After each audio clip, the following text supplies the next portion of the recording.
पहलगाम हमले के बाद एक बार फिर भारत को आतंकियों ने झुलसाया है। एक तरफ जहां पहलगाम हमले में पाकिस्तान से आए आतंकियों ने 26 लोगों को मौत के घाट उतार दिया, तो वहीं अब दिल्ली में लाल किले के पास धमाके में 9 लोग मारे गए हैं।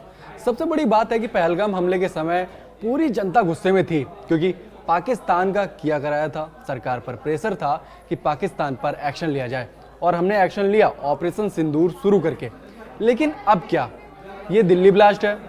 सबसे बड़ी बात पता क्या है, इस बार कोई बाहर से नहीं आया, ये अपने ही हैं जिन्हें बरगलाया गया, ऐसा लोग कहेंगे।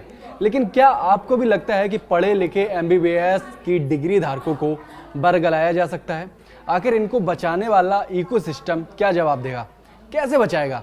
कैसे इनकी तरफदारी करेगा? पूरा इकोसिस्टम अभी चुप है।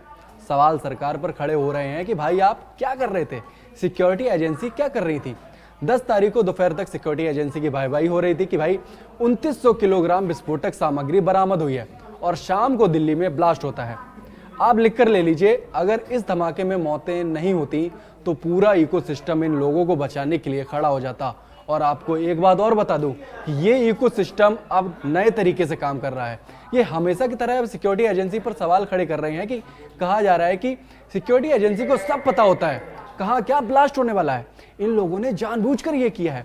कई लोग तो ये भी कह रहे हैं कि चुनाव है इसलिए किया गया है। लेकिन आप बताइए, एक तरफ मंच पर हुंकार करने उभरने वाली सरकार है कि उनके कार्यकाल में कोई हमला नहीं हुआ, इस पर गर्व महसूस कर रही है सरकार। अभी कुछ दिन पहले ही NSA अजीत डोभाल ने कहा था कि 2013 के बाद से देश के अंदरी इलाकों में कोई हमला नहीं हुआ, और देखिए हमला हो गया।